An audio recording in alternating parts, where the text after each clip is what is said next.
Welcome back to the Up and Adam Show. Big thanks to Luke Kuechly for stopping by, an all-time great. Then Brendan Jackson, who will be drafted today, is hanging out. And then we have this gentleman. He loved college way more than anyone I know, definitely more than I did. 5 seasons with Wake Forest, 1 at Notre Dame. He passed for a total of 15,656 yards and 154 total touchdowns, which is an awful lot. And now he's on the doorstep of realizing all of his NFL dreams. Quarterback Sam Hartman, nice to meet you.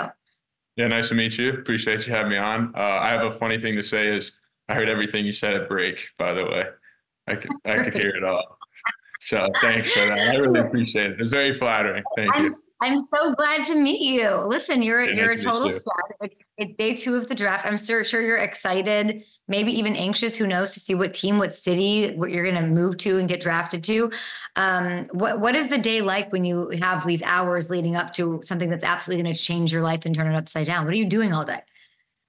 I just got done working out. I was throwing my brother's home from med school, so he's kind of my wide receiver 1 at the moment, and I got my old high school Oceanside right down the road, so we go down there, work out, throw a little bit, and then I'm in Charleston, South Carolina, so there's a lot worse places to be, and we're working out, we're hanging out, going fishing. It's playing with the dogs. I'm surprised none of them are up here right now. I'm a little nervous they might come crash this interview, but it's pretty low key down here. Let's get into your combine. We have just a couple minutes here. Let's be honest. Your hair got a lot of attention. There was a lot of that, but when you got to the combine, was there something that you were most proud of that teams that are still making their decisions and moving and shuffling things on their board should know about you? I'm a competitor, and I was one of the very few guys that kind of did everything, every event. And yeah, maybe I wasn't the fastest. I didn't jump the highest by any means, and probably didn't throw the best, but I just went out there and competed. I think that's something that's huge in this draft process, is just to show guys that no matter what the stage, what the moment is, I'm gonna go out, compete, and give it everything I have. And one thing you're bringing to the NFL, which I love, obviously a lot of experience, a lot of touchdowns. Wake Forest, 110. That is setting an all-time ACC record. That's incredible. Like, we're talking like Lamar Jackson didn't do that. Russell Wilson, Phillip Rivers. So what from your prolific 5 years at Wake Forest are you most proud of?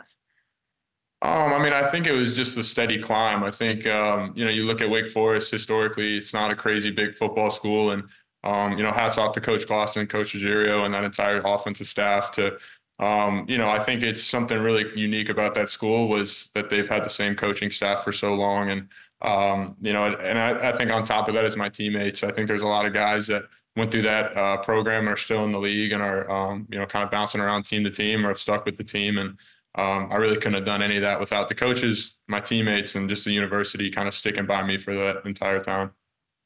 And then instead of going to the draft, you go to Notre Dame. And before you take a snap in a game, you're named a captain. How did that happen? What does it say about you?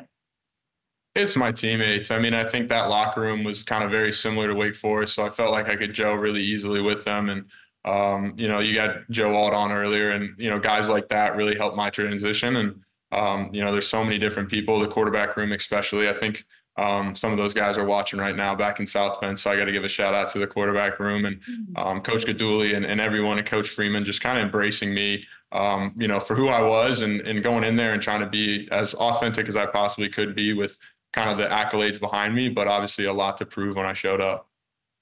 And then you do take a first snap in the game, and I love that you just shouted all of them out.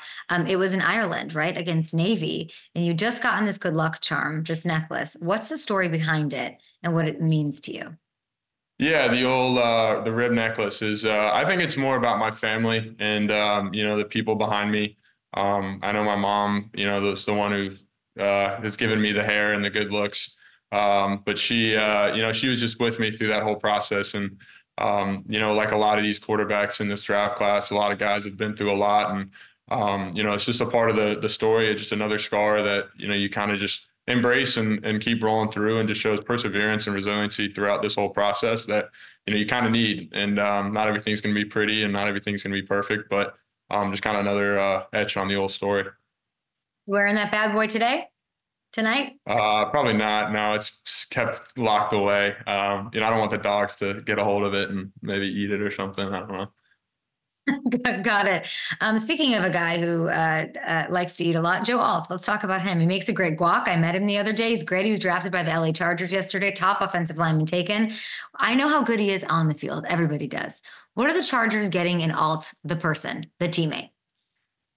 I mean, it's just consistency. I think that's a hard thing to find in anything today. And I think just every day, he's going to show up ready to work. And that's very cliche and everyone says that, but it's the truth. Like I mean, he never had a bad day, which like is impossible, right?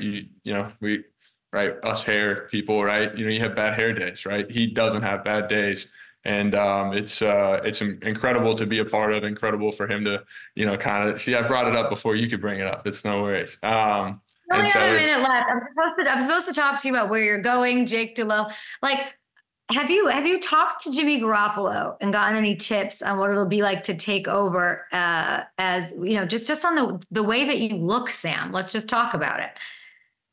I got no comments for that. No, I haven't talked to Jimmy. I mean, he's an incredibly good looking dude, and hats off to him.